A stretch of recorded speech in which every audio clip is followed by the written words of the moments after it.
So I tried the Resparked Customizer engraving pen and here's my honest opinion about it. So right after using it, it feels like a well-packaged hobby tool. The pen is cordless, rechargeable, and it claims to work on wood, glass, metal, stone, and many more. The product page shows a clear beginner focus and a 60-day returns policy.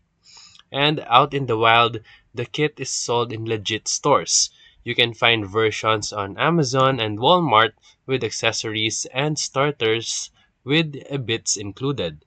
Those listings help you check the real buyer photos and quick specs instead of trusting only the marketing of it.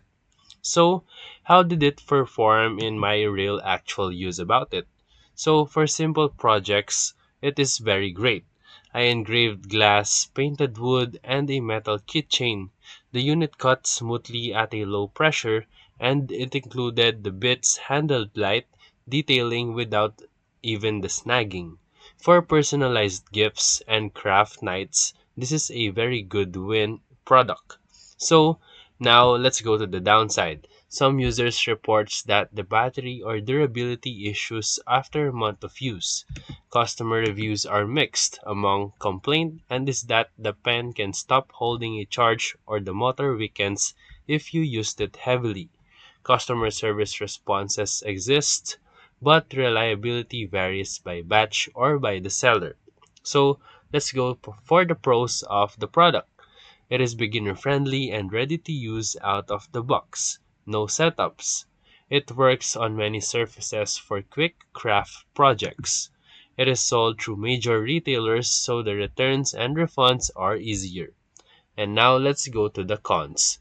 The long-term durability is inconsistent according to some reviews, and it's not a professional engraver for heavy metal work or industrial jobs.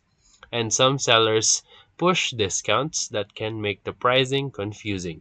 So, for final verdict, if you want a fun and easy tool for personalization, hobby crafts, or gift making, the Respark Customizer is very worth it.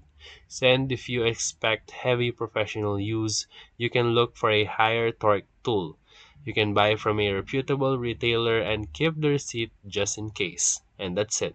So if this video helped you, make sure to like and subscribe. Thank you for watching.